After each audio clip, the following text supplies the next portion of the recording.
À 73 ans, Jean Reno ne parle plus comme l'homme imposant que le cinéma a longtemps connu. Il parle comme quelqu'un qui a traversé trop de vies, trop de pays, trop de pertes pour continuer à jouer la force. Dans une pièce silencieuse, éclairée par une lampe au halo jaune pâle, il laisse tomber une phrase qui s'installe comme une ombre sur les murs. Il y a 5 visages que je n'oublierai jamais, 5 présences qui m'ont suivi toute ma vie. Un silence suit, lourd, presque tangible. Jean Reno regarde devant lui, mais on comprend très vite qu'il regarde ailleurs, dans un passé lointain, dans les Russes brûlées d'Afrique du Nord, dans les studios glacés de Paris, dans les nuits solitaires des tournages à l'étranger.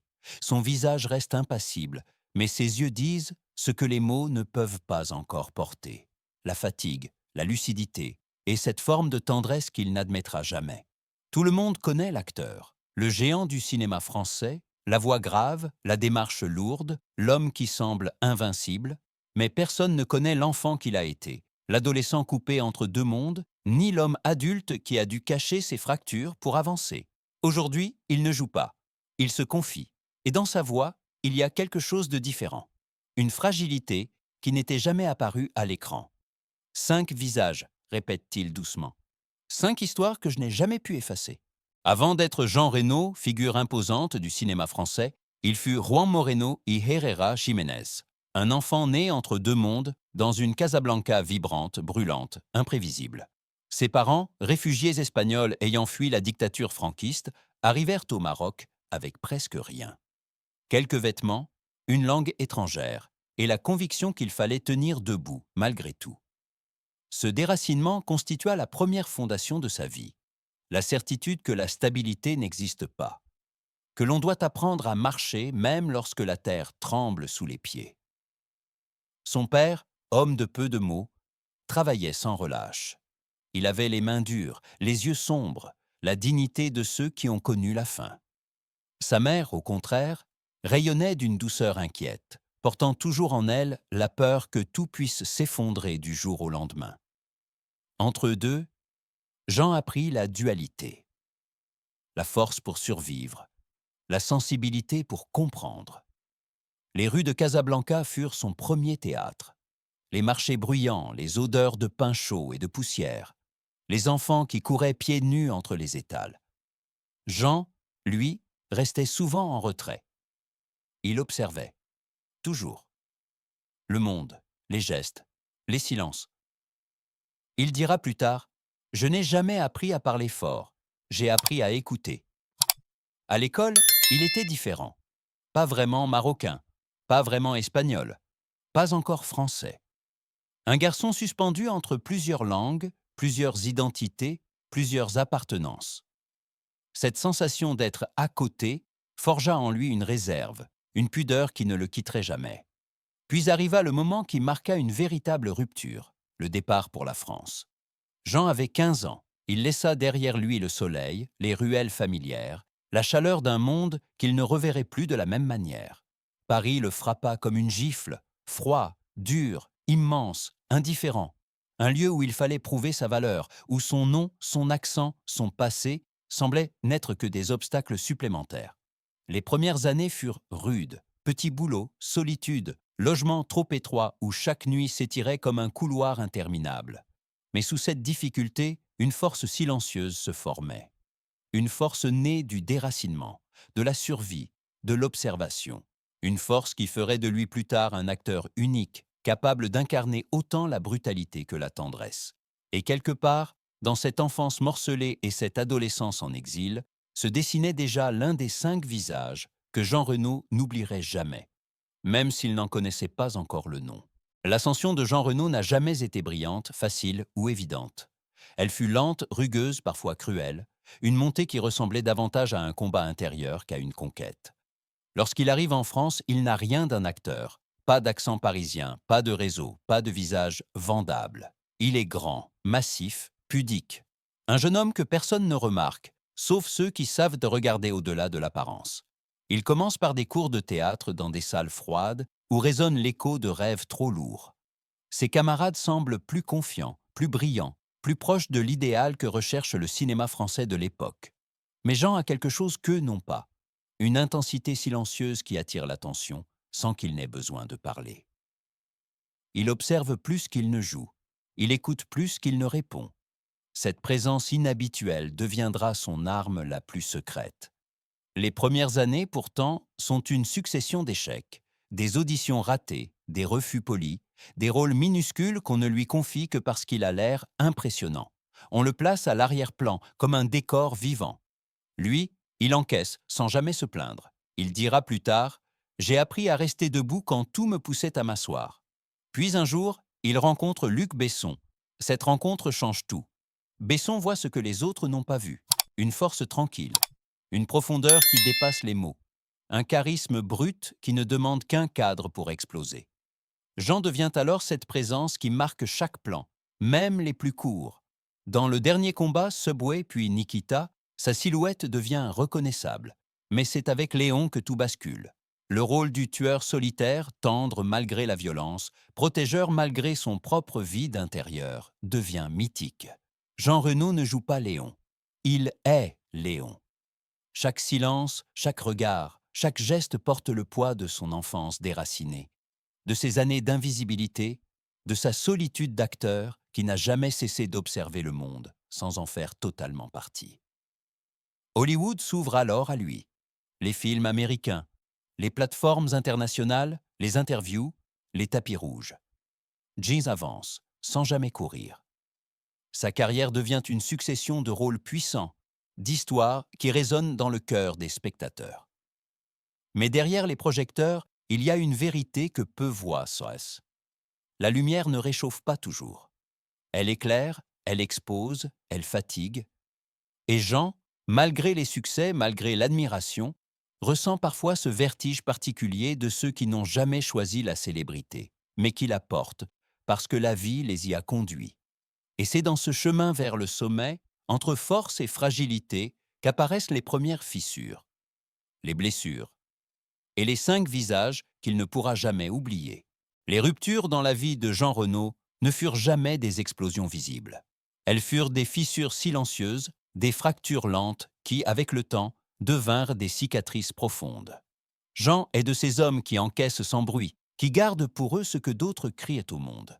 Mais derrière ses épaules larges et sa voix de roc, il y a toujours eu une vulnérabilité secrète, une sensibilité que seuls les êtres brisés peuvent reconnaître. La première rupture fut celle du déracinement. Il avait 15 ans lorsque Casablanca disparut derrière lui pour laisser place à un Paris froid et étranger. Il perdit sa terre, sa langue, ses repères. Il perdit l'enfant qu'il avait été. Cette fracture-là ne s'est jamais refermée. Elle a laissé un vide que même la gloire ne remplira jamais. La deuxième rupture fut celle du corps. Jean Reno n'a jamais eu la silhouette fine ou le visage classique que le cinéma français aimait tant. Il a dû lutter, non contre les autres, mais contre l'image que l'industrie voulait imposer. Trop grand, trop massif, trop étranger, disait-on parfois. Chaque remarque était un coup discret, mais réel. Chaque refus ajoutait une pierre à un mur invisible qu'il dut fracasser seul. La troisième rupture fut celle de la confiance. Dans ce métier fait de sourires brillants et de promesses légères, Jean apprit trop vite que tout le monde ne dit pas la vérité. Des amitiés s'effritèrent. Certains le trahirent pour un rôle, une place, une opportunité. Il comprit que la loyauté dans le cinéma est une monnaie rare. La quatrième rupture fut intime. Le succès l'emmena loin, trop loin. Loin de ses proches, loin de ses enfants pendant certaines années. Loin des épouses qu'il n'a pas toujours su retenir. La célébrité donne beaucoup, mais elle prend aussi.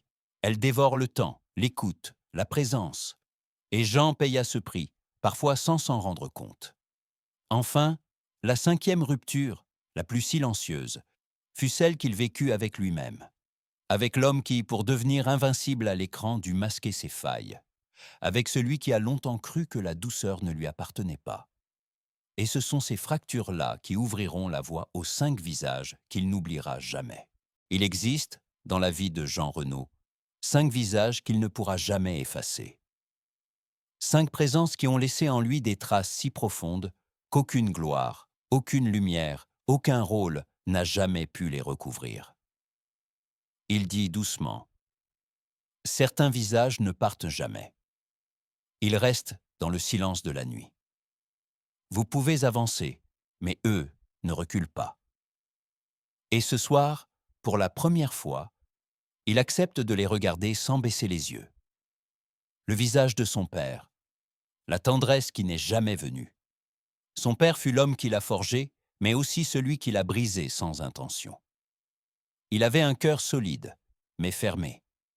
Un homme taillé dans le silence, la souffrance passée, et le besoin d'être fort coûte que coûte. Jean grandit dans l'ombre d'une figure imposante qu'il admirait plus qu'il ne comprenait. Chaque geste, chaque regard était une leçon, mais jamais une caresse. Il n'entendit jamais de compliments, jamais de « je suis fier », seulement ce silence lourd qui disait « tiens bon ». Cette absence de douceur devint une blessure ancienne, une fin affective qui l'accompagna toute sa vie. Il dira « le seul homme que j'ai vraiment voulu impressionner ne m'a jamais regardé comme je l'espérais ». Et cette douleur-là, personne ne la voit, mais elle respire encore dans sa voix grave. Le visage de l'ami, celui qui l'a poignardé sans bruit. À ses débuts à Paris, Jean partageait un minuscule appartement avec un ami rencontré au théâtre. Ils rêvaient ensemble, galéraient ensemble, mangeaient parfois un seul repas à deux. Cet ami était son frère choisi. Puis le succès pointa à l'horizon, d'abord faible, puis visible, et quelque chose se fissura. Un jour, Jean apprit qu'une opportunité avait été sabotée, non par un inconnu, mais par cet ami. Une lettre non transmise, une recommandation transformée en critique. Pas par haine, mais par jalousie. La trahison ne fut pas bruyante. Elle fut froide, tranchante, définitive. Jean n'a jamais crié. Il a seulement fermé une porte intérieure qui ne s'est plus jamais rouverte. Il confia plus tard « La trahison est supportable quand elle vient d'un ennemi, pas quand elle porte le visage d'un frère. Le visage d'une femme, l'amour qu'il n'a pas su retenir. Il l'a aimée d'un amour entier, brut, presque maladroit. Elle était ce refuge tendre que l'on croit éternel. Mais le cinéma exigeait tout, du temps, des voyages, une disponibilité que Jean ne pouvait plus offrir. Les tournages le tenaient loin d'elle des semaines entières. Elle attendait, espérait, puis se fatigua. Un soir, sans cri, elle lui dit « Je t'aime, mais je suis seule dans notre Maui histoire ». Puis elle partit. Cette perte fut un effondrement silencieux. Il comprit trop tard que la force ne protège pas toujours l'amour. Parfois, elle l'écrase. Il dira plus tard, le regard vide « J'ai su être solide pour les autres, mais pas présent pour elle ». Ce regret ne s'est jamais complètement effacé. Le visage du mentor, celui qui l'a construit, puis laissé tomber. Dans ses premières années, un metteur en scène influent crut en lui. Il lui offrit ses premiers rôles sérieux, l'encouragea, le guida. Jean lui devait beaucoup, mais ce mentor avait une affection sélective. Il aimait le talent, pas l'homme.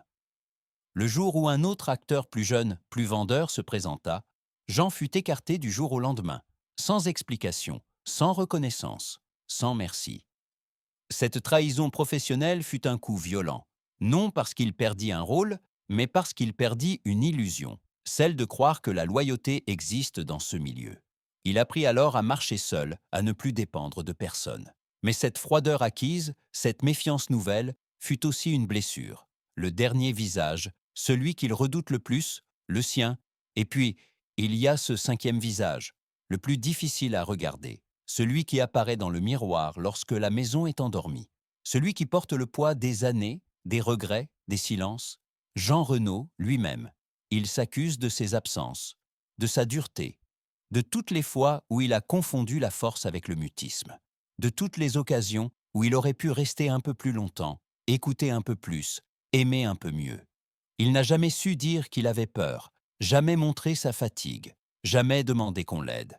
Il s'est voulu solide, jusqu'à en devenir inaccessible. Et cette distance, il en porte la culpabilité. Il confie dans un souffle « La seule vraie trahison de ma vie, c'est celle que je me suis infligée en refusant de montrer que j'étais humain. » Ce dernier visage n'accuse pas.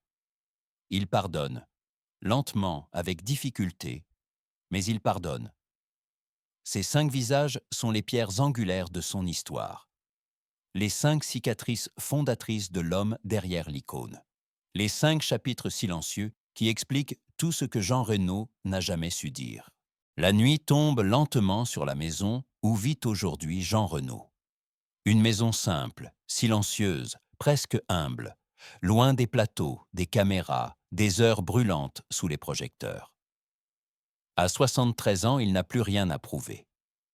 Il n'a plus besoin de jouer.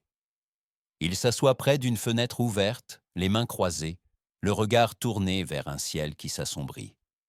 Ses épaules, autrefois si larges, semblent maintenant porter moins de poids, mais plus de vérité. Les 5 visages qu'il a évoqués ne sont plus des plaies à vif. Ce sont des cicatrices que le temps n'a pas effacées, mais qu'il a transformées en paysages intérieurs. Elles racontent son exil, ses premières trahisons, ses amours qui se sont dissipés, ses illusions perdues, et enfin, cette distance qu'il a longtemps cultivée avec lui-même. Aujourd'hui, il ne cherche ni vengeance, ni justification. Seulement la lucidité douce de celui qui a beaucoup vécu.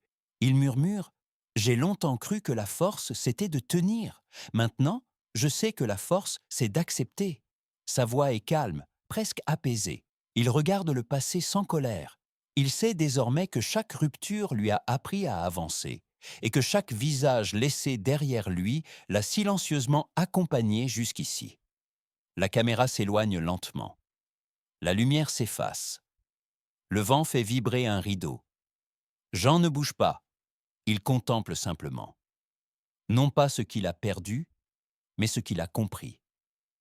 Et dans le silence du soir, 2 questions s'élèvent, suspendues dans l'air, comme une dernière respiration. Les visages que nous n'oublions jamais nous hantent-ils, ou nous construisent-ils? Et la paix vient-elle du pardon, ou de l'acceptation de ce qui ne reviendra plus?